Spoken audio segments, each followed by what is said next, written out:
راندھی صاحب، آج کل آپ کے اوپر ایک بڑا ہی تنقید کیا جا رہا ہے کہ جو حضرت معاویہ اور حضرت علی کے بیچ میں آپ نے ڈسکشن کی ہے، تو اس میں کہا ہے کہ خلفائے راشدین مطلب کوئی نظام نہیں دے سکے جس کی وجہ سے ملوکیت آ گئی۔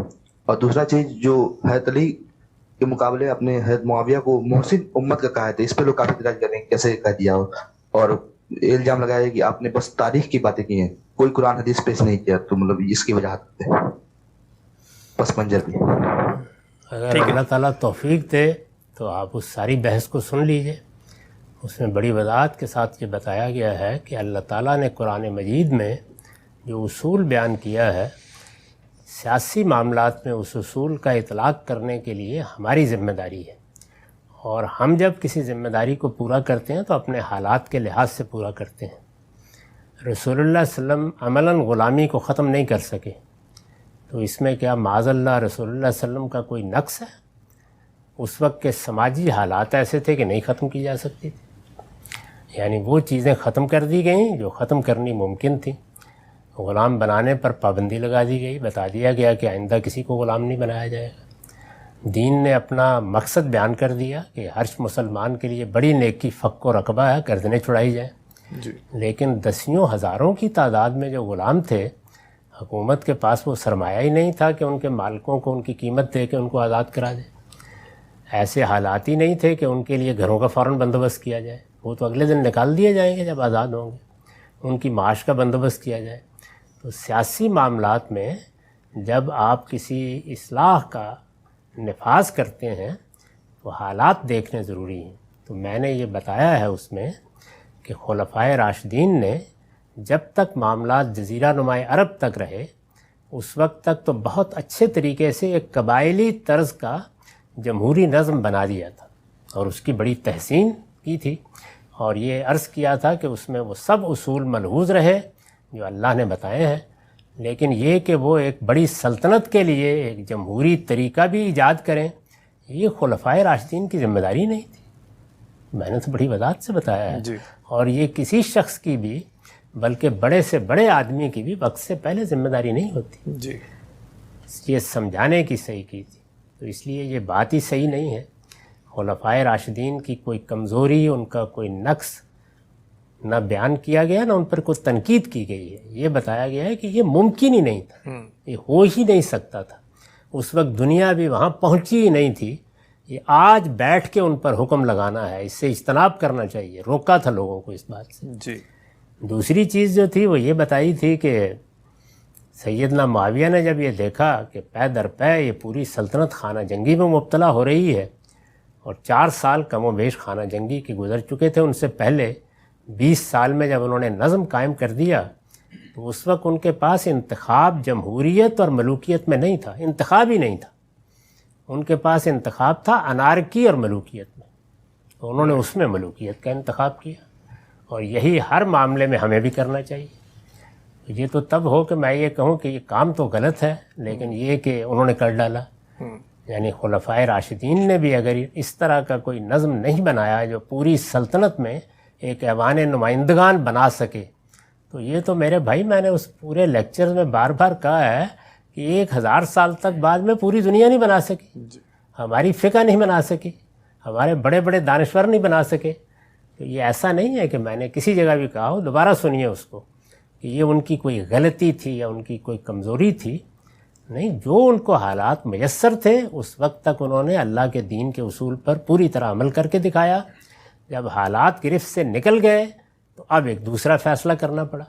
اس وقت چوائس یہ تھا. سیاسی معاملات میں یہ جو آئیڈیلزم ہے جو مذہبی لوگوں میں پیدا ہو جاتا ہے، یہ میں اس پر کوئی تبصرہ نہیں کرنا چاہتا، لیکن یہ نری رومانویت ہے، اس کی کوئی حقیقت نہیں ہوتی.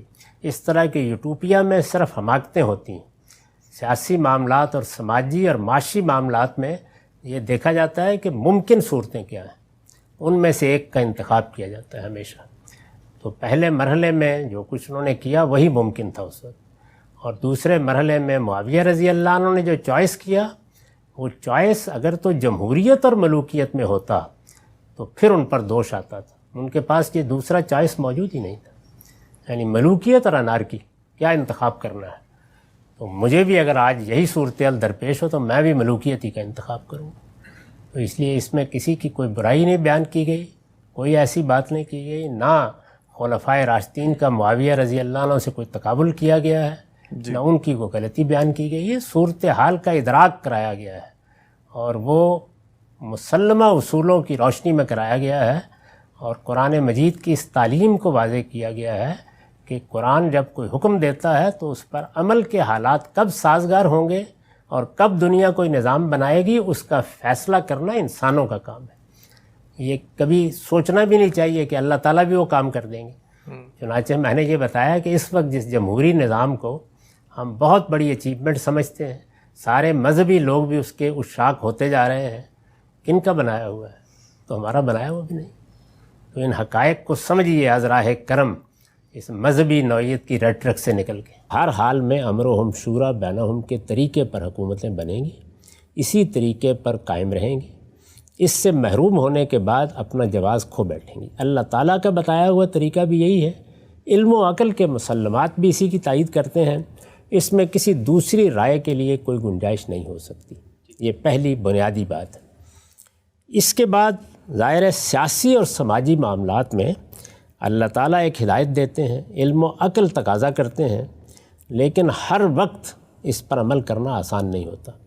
اس لیے اس تقاضے کو بھی اگر آپ غور کریں تو مسلمانوں کی صفات کے اسلوب میں بیان کیا گیا ہے. یعنی باقاعدہ طریقے سے جیسے فرائض بیان ہوتے ہیں، حکم دیا جاتا ہے، ویسے نہیں بیان کیا. ایمان کی بنیاد نہیں قرار دی. ایمان کی بنیاد نہیں قرار دیا گیا، بلکہ یہ بیان کیا گیا ہے کہ اچھے مسلمان جن کے اندر اچھی صفات ہوتی ہیں وہ جب اپنا نظم قائم کرتے ہیں، سورہ شورا میں دیکھیے وہاں اوصاف بیان ہو رہے ہیں، اسی ذیل میں کہا ہے وَأَمْرُهُمْ شُورَىٰ بَيْنَهُمْ. کیوں ایسا طریقہ اختیار کیا؟ اس لیے کہ سیاسی اور سماجی معاملات، معاشی معاملات، ان میں زمانہ، حالات، تمدنی تقاضے یہ بڑا کردار ادا کرتے ہیں. آسان نہیں ہوتا یہ. تو اس لیے اس کا پورا امکان ہے کہ وہ دوسری صورت کبھی سامنے آئے، تغلب کی دوسری صورت سامنے آئے. تو تغلب ناجائز بھی ہوتا ہے، جائز بھی ہوتا ہے اور محمود بھی ہوتا ہے. اچھا، جائز بھی ہوتا ہے. یعنی اگر امرہم شورا بینہم کے تحت نظم قائم کرنے کا امکان ہے، اس کے اسباب میسر ہیں، اس کے لیے دستوری روایت موجود ہے اور اس کے مقابل میں تغلب ہے تو ناجائز.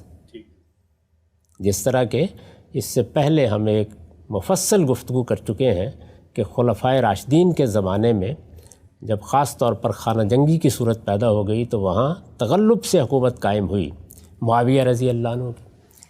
تو تغلب اگر امرہم شورا بینہم کے مقابل میں ہے تو ناجائز، لیکن اگر تغلب انارکی کے مقابل میں ہے، یعنی امرہم شورا بینہم کے مطابق یا جمہوری روایات کے مطابق یا دستوری طریقے سے حکومت کا نظم قائم کرنے کے حالات ہی نہیں کسی جگہ پر، تو پھر کیا ہوگا؟ لوگوں کو چھوڑ دیا جائے گا.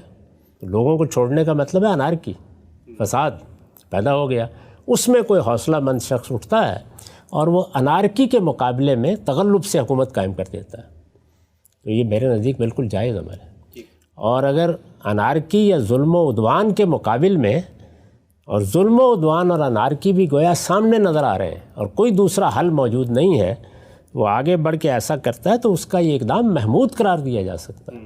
اسی اصول پر میں نے کہا تھا کہ معاویہ رضی اللہ عنہ نے بڑا احسان کیا اس موقع پر. انہوں نے اندازہ کر لیا کہ اتنی بڑی سلطنت میں جب ہم کوئی ایوان نمائندگان بنانے کی پوزیشن میں نہیں ہیں تو پھر اس کے سوا کوئی چارہ نہیں کہ ملوکیت ہی کو اختیار کر لیا جائے تاکہ پرامن انتقال اقتدار ہوتا ہے. اس پر بعض لوگوں نے یہ کہا کہ انارکی کے اسباب تو پھر بھی موجود رہے اور لوگ بغاوت کرتے رہے. تو یہ حقیقت ہے کہ یہ میرے حق میں استدلال ہے.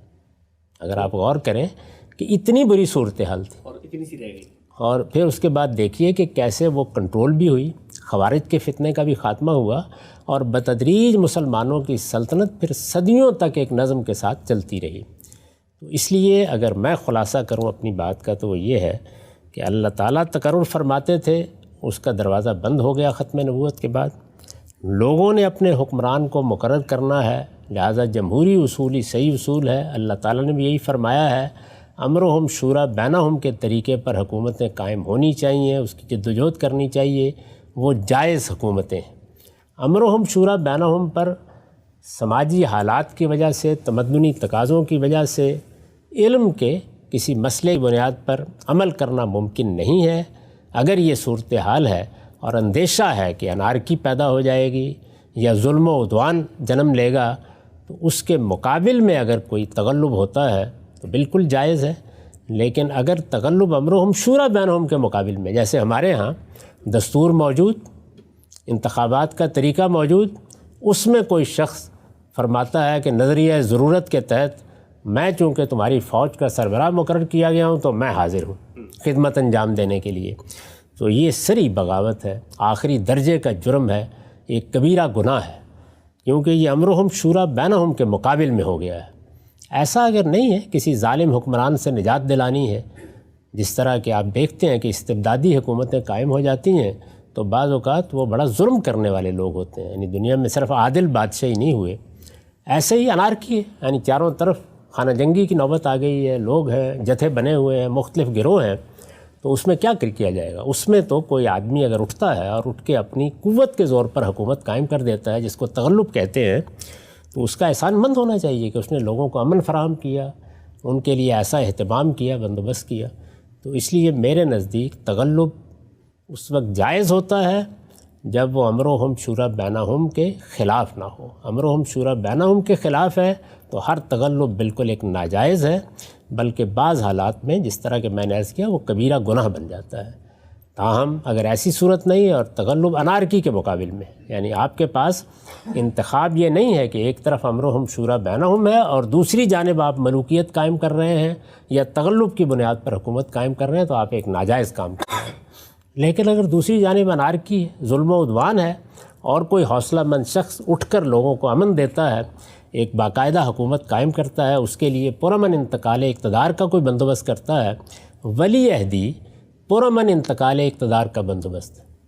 اس لیے جب وہ اس ذیل میں آتی ہے تو محمود چیز ہے۔ اسی پر میں نے یہ کہا تھا نا کہ جب آخری مرحلہ آ گیا اور 20 سال کی حکومت کے بعد معاویہ رضی اللہ عنہ دنیا سے حکومت کر کے رخصت ہو رہے تھے، تو ان کے سامنے سوال یہ تھا کہ اب کیا امرهم شورا بینہم پر اس بڑی سلطنت میں جو 3 بر اعظموں کو چھو رہی ہے کوئی حکومت قائم کرنا ممکن ہے؟ میرے نزدیک چونکہ اس کا کوئی امکان نہیں تھا، بلکہ بعد کی صدیاں گواہی دیتی ہیں کوئی امکان نہیں تھا، یعنی اس کے حالات پیدا ہی نہیں ہوئے، اور نہ مسلمان اپنے فکر میں پیدا کر سکے، ان کے فقہا بھی اس معاملے میں کوئی رہنمائی نہیں کر سکے، صدیوں تک نہیں کر سکے، بڑی سلطنتوں میں نہیں کر سکے، تو اس میں کسی ایک شخص کو آپ کیا دوش دیں گے؟ ناگزیر تھا ان کے لیے کہ اس موقع پر وہ ولی عہدی کا طریقہ اختیار کریں۔ تو اب خلاصہ کیا ہوا کہ 2 ہی طریقے ہیں، امرهم شورا بینہم یا تغلب۔ تغلب چونکہ اسی بنیاد پر کھڑا ہے کہ امرهم شورا بینہم کی بنیاد پر انتقال اقتدار بھی ممکن نہیں تھا اور حصول اقتدار بھی ممکن نہیں تھا، تو اب ولی عہدی ہوگی، تو یہاں ولی عہدی محمود بھی ہوگی، قابل تسلیم بھی ہوگی، بلکہ پرامن انتقال اقتدار کا بہترین طریقہ قرار پائے گی۔ آپ دیکھ رہے ہیں کہ اس وقت اسی طریقے سے انگلستان کا اقتدار منتقل ہو رہا ہے، ولی عہدی کے طریقے پہ منتقل ہو رہا ہے۔ میری بات کا خلاصہ۔ اچھا عام صاحب، یہ پوری بات آپ کی بڑی تفصیل سے سامنے آ گئی۔ 2 مختصر سے نکات میں چاہتا ہوں، بالکل بلٹ پوائنٹس میں آپ اس پہ اپنا نقطہ نظر دیں تاکہ ایک پوری جامع تصویر بن جائے۔ یہ بتائیے گا، استدلال یہ کیا جاتا ہے، آپ نے کہا 2 ہی صورتیں، امرهم شورا بینہم لوگ فیصلہ کریں گے یا پھر غلبہ ہوگا، قبضہ کیا جائے گا۔ سیدنا عمر کا جو معاملہ ہوا، بظاہر یہ نظر آتا ہے کہ سیدنا ابوبکر نے جاتے جاتے ایک شخص کو اپنی جگہ پر ولی عہد یا اپنا جانشین مقرر کر دیا ہے، نہ کوئی مشورہ ہوا، نہ کوئی اس طریقے کا معاملہ ہوا، اور اسی سے لوگ استدلال کرتے ہیں کہ دیکھو ایک پورا کا پورا ایک پیراڈائم ہے لوگوں کے انتخاب کا، جس میں خود بغیر مشورے کے، کوئی فقہا کے نزدیک 3 کیٹیگری ہوگی۔ ایک تو یہ ہے کہ مشورے کے ساتھ، ایک ہے کہ حکمران خود مقرر کر دے، اور تیسرا تغلب۔ آپ کے 2 ہی نظر آ رہی ہیں، تو سیدنا عمر والا جو معاملہ ہے بالکل مختصر بتائیے گا، اس میں پھر کیا ہوا ہے؟ میں نے اس پر بڑا ایک تفصیلی مضمون لکھا ہے اپنی کتاب برہان میں، امرهم شورا بینہم کے عنوان سے، آپ اسے پڑھ سکتے ہیں۔ اس سے بالکل واضح ہو جاتا ہے کہ جو کچھ آپ نے بیان کیا ہے یہ آخری درجے میں خلاف واقعہ ہے، ایسا کچھ نہیں ہوا۔ یعنی سیدنا صدیق نے اپنے آخری وقت میں جب انہیں اندازہ ہو گیا کہ وہ دنیا سے رخصت ہونے والے ہیں، تو انہوں نے مہاجرین کی پوری لیڈرشپ کو، بلکہ انصار کے ذمہ دار لوگوں کو بھی بلایا ہے، بالکل اسی طرح سے جیسے آپ کے ہاں سیاسی مجالس ہوتی ہیں اسی طرح کی مجلس ہوئی ہے، اس میں لوگوں کے نام موجود ہیں۔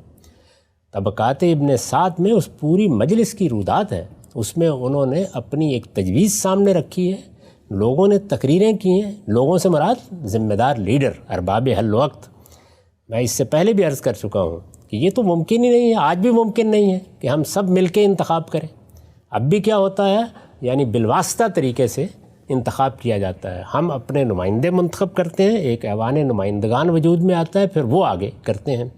تو اس زمانے کے قبائلی نظم میں مسلمانوں کی جو قیادت پیدا ہو گئی تھی، اس ساری قیادت کو انہوں نے اعتماد میں لیا، ان سے مشورہ کیا، وہاں لوگوں نے تقریریں کی ہیں، بعض لوگوں نے ان کی تجویز پر اعتراض کیا ہے، وہ ساری چیزیں تاریخ میں نقل ہوئی ہیں۔ اس کے بعد سب نے اتفاق کیا ہے سیدنا عمر کے بارے میں، تب انہوں نے ان کو نامزد کیا اور کہا کہ اب ان کے حق میں بیعت لے لی جائے۔ بالکل جمہوری اصول پر جو قاعدے اس وقت ہیں اسی طرح انتخاب ہوا ہے۔